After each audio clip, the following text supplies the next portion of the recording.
ঢাকা কলেজের ছাত্র সংসদ বাংলাদেশের যাকে থার্ড পার্লামেন্ট বলা হয়, যে ফার্স্ট পার্লামেন্ট হচ্ছে ঢাকা আমাদের সংসদ ভবন, সেকেন্ড পার্লামেন্ট ঢাকা ইউনিভার্সিটি এবং থার্ড পার্লামেন্ট বলা হয় ঢাকা কলেজ ছাত্র সংসদকে। আর এই থার্ড পার্লামেন্টের যে অবস্থা, এই যে ময়লার আবর্জনা, ময়লার স্তূপ, এটা থেকে সত্যি বলতে আমাদের অনুভূতি অত্যন্ত খারাপ, মানে যা বলার বাইরে। আমাদের শিক্ষকরা এখন পর্যন্ত ছাত্র সংসদ নিয়ে তেমন কোনো কার্যক্রম করেনি। যে আমরা ছাত্র সংসদের ভবনটাকে, ছাত্র সংসদের কক্ষটাকে আমরা যেভাবে চেয়েছিলাম আমরা কিন্তু সেভাবে পাইনি। এখানে দেখছেন আপনারা যে একদম ভুতুরে একটা অবস্থা, জীর্ণ শীর্ণ অবস্থা। এখানে বিভিন্ন ধরনের উপকরণ, বিভিন্ন ধরনের জিনিসপত্র এখানে রাখা হচ্ছে, যেগুলোর সাথে ছাত্রদের সাথে কোনো কানেকশন নাই। ছাত্রদের অধিকার দাবি আদায় বা হচ্ছে ছাত্রদের যে এগুলোর সাথে কিন্তু কোনো ধরনের সম্পর্ক নেই। এই যে এখানে যে জিনিসপত্রগুলো রয়েছে, আপনারা দেখতে পাচ্ছেন ঢাকা কলেজের ছাত্র সংসদ ভবন আমাদের শিক্ষার্থীদের উদ্যোগে, ঢাকা কলেজ ছাত্র সংসদ আন্দোলনের উদ্যোগে দীর্ঘ প্রায় 31 থেকে 32 বছর পরে খোলা হয়েছে। এটা এর মধ্যে হয়তো বা আরও অনেকবার খোলা হয়েছে, কিন্তু সেটা শিক্ষার্থীদের জন্য না, সেটা খোলা হয়েছে কলেজের কাজে, মানে এই ময়লা আবর্জনা রাখার কাজে আর কি। সহজভাবে যেটা বললে আপনারা দেখতে পাবেন যে আশেপাশের যে অবস্থা, এটা কোনো শিক্ষা প্রতিষ্ঠানের ছাত্র সংসদ ভবনের হতে পারে না। ডাকসু বন্ধ থাকার পরেও, ডাকসু নির্বাচন বন্ধ থাকার পরেও কি একটা পরিবেশ ছিল। আর ঢাকা কলেজের ছাত্র সংসদ বাংলাদেশের যাকে থার্ড পার্লামেন্ট বলা হয়, যে ফার্স্ট পার্লামেন্ট হচ্ছে ঢাকা আমাদের সংসদ ভবন, সেকেন্ড পার্লামেন্ট ঢাকা ইউনিভার্সিটি এবং থার্ড পার্লামেন্ট বলা হয় ঢাকা কলেজ ছাত্র সংসদকে।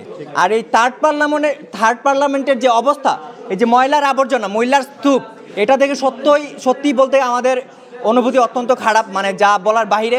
আমাদের শিক্ষকরা এখন পর্যন্ত ছাত্র সংসদ নিয়ে তেমন কোনো কার্যক্রম করেনি। তো দীর্ঘ প্রায় স্বৈরাচার শেখ হাসিনার পতনের ফলে আমরা এই ছাত্র সংসদ ভবনটা আজকে প্রথমবারের মতো খুলে দেখতে পারলাম। আমাদের জীবদ্দশায় হয়তো বা এর আগে কেউ খুলে দেখেনি যে শিক্ষার্থীরা। আর ঠিক একইভাবে আমরা চাই যে ঢাকা কলেজ ছাত্র সংসদ নির্বাচন খুব শীঘ্রই অনুষ্ঠিত হবে। আমাদের টার্গেট হচ্ছে কি এই মাসের মধ্যেই যেন নির্বাচনের রোডম্যাপ প্রকাশ করে, এবং আমরা ইতিমধ্যে আমাদের ঢাকা কলেজের প্রিন্সিপাল অধ্যক্ষ স্যার আমাদের ভালোই পজিটিভ, ওনার কল্যাণে 3 সদস্য বিশিষ্ট একটি কমিটি গঠন করবেন বলে জানিয়েছেন, এবং সেই কমিটির কাজ হবে আমাদের যে আগের ছাত্র সংসদের যে আইনগুলো ছিল, যে নিয়মকানুন ছিল, ওইগুলোকে খুঁজে বের করা, এবং তারপরে সেই কমিটি নিয়ে তারা কাজ করবে কিভাবে পরবর্তীতে সেই ছাত্র সংসদের আইনের যে সংশোধন আছে এবং যে প্রসেসগুলো করা লাগে রাজনৈতিক সংগঠনগুলো নিয়ে সেই কাজগুলো করবেন। ধন্যবাদ।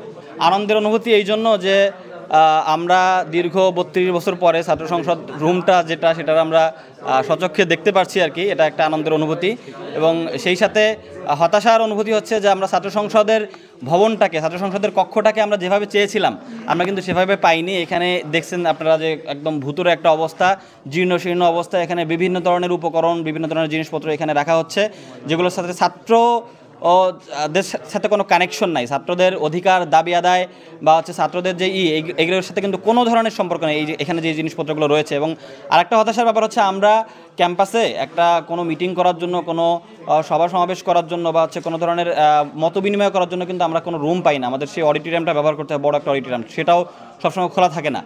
ছাত্র সংসদ নির্বাচন না হলেও এই রুমটা যদি আমাদের জন্য উপযোগী করে, ছাত্রদের জন্য উপযোগী করে এটা অনেক আগে খোলা হতো, তাহলে কিন্তু ছাত্রদের যে সমস্যাটা, ছাত্রদের যে বিভিন্ন ধরনের মত বিনিময় করতে হয়, বিভিন্ন ধরনের আলোচনা সভা করতে হয়, আমরা কিন্তু আমাদের দৈনন্দিন কাজে এই রুমটাকে আমরা ব্যবহার করতে পারতাম, কিন্তু সেটাও করা হয়নি। আমরা প্রত্যাশা করব যে অনতিবিলম্বে এই রুমটাকে ক্লিন করা হবে, এবং ছাত্র সংসদ নির্বাচন যেদিনই হোক এখন থেকে ছাত্রদের কাজে, ছাত্রদের দাবি আদায়ের লক্ষ্যে, ছাত্রদের অধিকারের কাজে, ছাত্র সংশ্লিষ্ট যে সকল কাজ আছে সেই কাজগুলোর জন্য এই রুমটাকে উন্মুক্ত করা দেয়, এবং সকল ছাত্রদের জন্য এটা ওপেন অবস্থায় থাকে, তারা যেন তাদের কাজগুলো এখানে করতে পারে।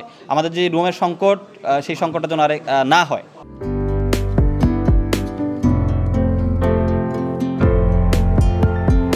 পহেলা জানুয়ারি 2025 ইউটিউব জার্নালিজমের অগ্রদূত changetv.press 6 বছর পেরিয়ে পা রাখল গর্বিত। আমি অত্যন্ত আনন্দিত হলাম যে চেঞ্জ টিভি আগামী কয়েকদিনের মধ্যেই 6 বছর পূর্ণ করবে। হাঁটি হাঁটি পা পা করে চলা শুরু করে এখন সে বেশ দৌড়াদৌড়ি করছে বলা যেতে পারে। ও নামটাও অত্যন্ত বলবো যে সিগনিফিক্যান্ট, যে চেঞ্জ, এই গণঅভ্যুত্থান কিন্তু চেঞ্জ, সেই হিসেবে তোমার টেলিভিশনের, তোমার এই চ্যানেলের নামের একটা যথেষ্ট মিল মিল আছে। পাওয়া যায়। তো আমার প্রত্যাশা যে এই গণ অভ্যুত্থানের যে প্রত্যাশা, যে আশা আকাঙ্ক্ষা, চেঞ্জ টিভি সেটিকে এগিয়ে নিয়ে যাবে। তোমাকে শুভেচ্ছা চেঞ্জ টিভি যারা সম্পৃক্ত আছেন, যারা কর্মী আছেন, সামনে পেছনে সকলকে আমার শুভেচ্ছা। changetv.press, এক ফোঁটা হলুদও নেই। Online TV channel change TV 6 বছর ধরে ওনারা কাজ করে যাচ্ছেন। ইতিমধ্যে জনগণের হৃদয়ে স্থান করে নিয়েছেন। প্রায় 22 লাখ সাবস্ক্রাইবার আছে এর। আর যে কোনো অনুষ্ঠান 10 লাখের মতো মানুষ এটা প্রতিদিন মানুষ দেখে থাকে। আমিও এই চ্যানেল নিয়মিত দেখি। তো চেঞ্জ টিভির পক্ষে ওরা আমির মোমিনুল মানিক সাহেবের উপস্থাপনা, প্রশ্নের ধরন, এগুলো জনগণ দেখতে চায়, শুনতে চায়। আমি চেঞ্জ টিভির উত্তরোত্তর সমৃদ্ধি কামনা করছি। changetv.press, এক ফোঁটা হলুদও নেই। চেঞ্জ টিভি, তো আমি তাদেরকে আমার অসংখ্য শুভেচ্ছা জানাচ্ছি, কারণ তারা যে ভূমিকা রেখেছে এই সময়, একটা কঠিন সময় ছিল, সেটাতে যেমন ভূমিকা রেখেছে, এমনকি 5ই আগস্টের পরে নতুন বাংলাদেশেও তারা তাদের সেই তীক্ষ্ণ একটা সমালোচনামূলক এবং যেটাকে আমি গঠনমূলক বলব সেরকম একটা ভূমিকা রাখছেন। তো সেক্ষেত্রে আমরা মনে করি যে এই ভূমিকা আমাদের দরকার, আমরা চাই এটা থাকুক এবং আরও যেন সমৃদ্ধ হয়। নতুন বাংলাদেশ নির্মাণে আমরা চাই যে চেঞ্জ টিভি যে সমালোচনাগুলো করছে বা যেগুলো আমরা তুলে ধরছেন, সেটা এমন করে করবেন যেন আমরা সেখান থেকে শিখতে পারি এবং সবাই মিলে যেন আমরা নতুন বাংলাদেশকে সত্যিকার অর্থে বৈষম্য বিহীন একটা সমাজ গড়ে তুলতে পারি, সেটা আপনারা সহজ চেষ্টা করুন। changetv.press, এক ফোঁটা হলুদও নেই। আগামী জানুয়ারি মাসের 1ম তারিখে আপনারা 6 বছর পূর্ণ করতে যাচ্ছেন। আপনাদেরকে শুভেচ্ছা জানাচ্ছি, আন্তরিক ধন্যবাদ জানাচ্ছি। আমি আশা করব চেঞ্জ টিভি অতীতে যে বলিষ্ঠ ভূমিকা পালন করেছে, আগামীতেও আপনারা সেই বলিষ্ঠ ভূমিকা পালন করবেন। আমি আমার এলডিপির পক্ষ থেকে, মুক্তিযোদ্ধাদের পক্ষ থেকে আপনাদেরকে আন্তরিক মোবারকবাদ জানাচ্ছি, শুভেচ্ছা জানাচ্ছি। আশা করি দিন দিন আপনারা উন্নতির শিখরে এগিয়ে যাবেন। ধন্যবাদ। changetv.press, এক ফোঁটা হলুদও নেই। প্রতিটি সরকারের আমলে 10 বছর আমি কোনো ব্যবসা করতে পারিনি।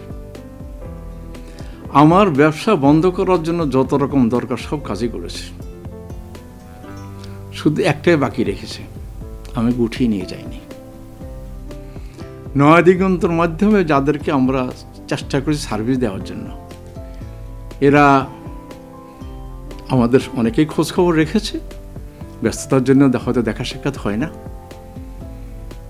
কিন্তু আমি একজনকেই পেয়েছি। তিনি হলেন চেঞ্জ টিভির আমিরুল মোমিন মানিক। উনি এক সময় দিগন্ততে ছিল, সেই হিসাবে আমাদের জানাশোনা ছিল। ওনার একটা ইন্টারভিউতে আমার খুব পছন্দ হয়েছে, সেজন্য আমি ওনাকে 10:30টার সময় ফোন করেছি। উনি উত্তরে বললেন, গলাটা খুব পরিচিত। প্রথমে হয়তো নামটা বুঝে সারেননি, আমার নামটা খেয়াল করতে, আমি সাথে সাথে নাম বলেছি এবং বললো যে 3 দিনের মধ্যে আপনার সাথে আমি দেখা করব।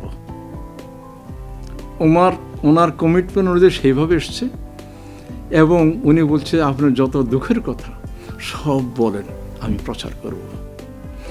আমি সত্যি সত্যি ওনার কাছে খুবই কৃতজ্ঞ।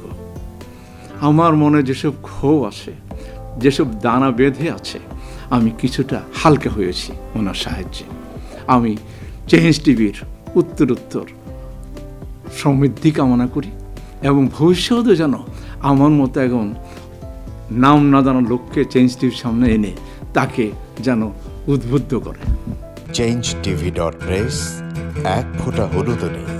চেঞ্জ টিভি গণতন্ত্র, ভোটাধিকার, আইনের শাসন এবং মুক্ত সাংবাদিকতা প্রতিষ্ঠায় দীর্ঘদিন যাবৎ কাজ করে যাচ্ছে বাংলাদেশের মানুষের জনমত গঠনে এবং একটি সুন্দর বাংলাদেশ বিনির্মাণের লক্ষ্যে তথ্য এবং বস্তুনিষ্ঠ সংবাদ পরিবেশন করে গোটা জাতিকে তাক লাগিয়ে দিয়েছে। এক ফোঁটা হলুদও নেই এই স্লোগান নিয়ে কোনো প্রতিষ্ঠান, কোনো সংবাদপত্র এবং কোনো মিডিয়া কাজ করছে বলে আমার জানা নেই। এবং বস্তুনিষ্ঠ সংবাদই যাদের প্রেরণা, যাদের একদল বস্তুনিষ্ঠ সংবাদকর্মী নিরলসভাবে একটা সুন্দর বাংলাদেশ গড়ার জন্য ক্ষুধা, দারিদ্র্যমুক্ত, শোষণমুক্ত, ইনসাফ ভিত্তিক একটা কল্যাণ রাষ্ট্র প্রতিষ্ঠার জন্য নিরলসভাবে কাজ করে যাচ্ছে, তার নাম হচ্ছে চেঞ্জ টিভি। বাংলাদেশ লেবার পার্টির পক্ষ থেকে আমি চেঞ্জ টিভির দর্শক, শ্রোতা এবং কলাকুশলী, বিজ্ঞাপনদাতা সবাইকে জানাই আন্তরিক শুভেচ্ছা, অভিনন্দন। 6টি বছর খুব বেশি নয়, 6টি মাস বা বছর একটা শিশু বয়স থাকে। এই শিশু বয়সে চেঞ্জ টিভি যা অর্জন করেছে তা কৈশোরে গিয়ে হয়তো আরও অনেক অনেক বড় আকারে ধারণ করবে। আমি বিশ্বাস করি যে বাংলাদেশের চেঞ্জ টিভি শুধু অনলাইন ভিত্তিক নয়, এটাকে আমরা স্যাটেলাইট হিসাবে দেখতে চাই। বাংলাদেশের মানুষ এই চেঞ্জ টিভির মাধ্যমে আরেকটি স্বপ্নকে তারা বাস্তবায়নের দিকে এগিয়ে যাবে।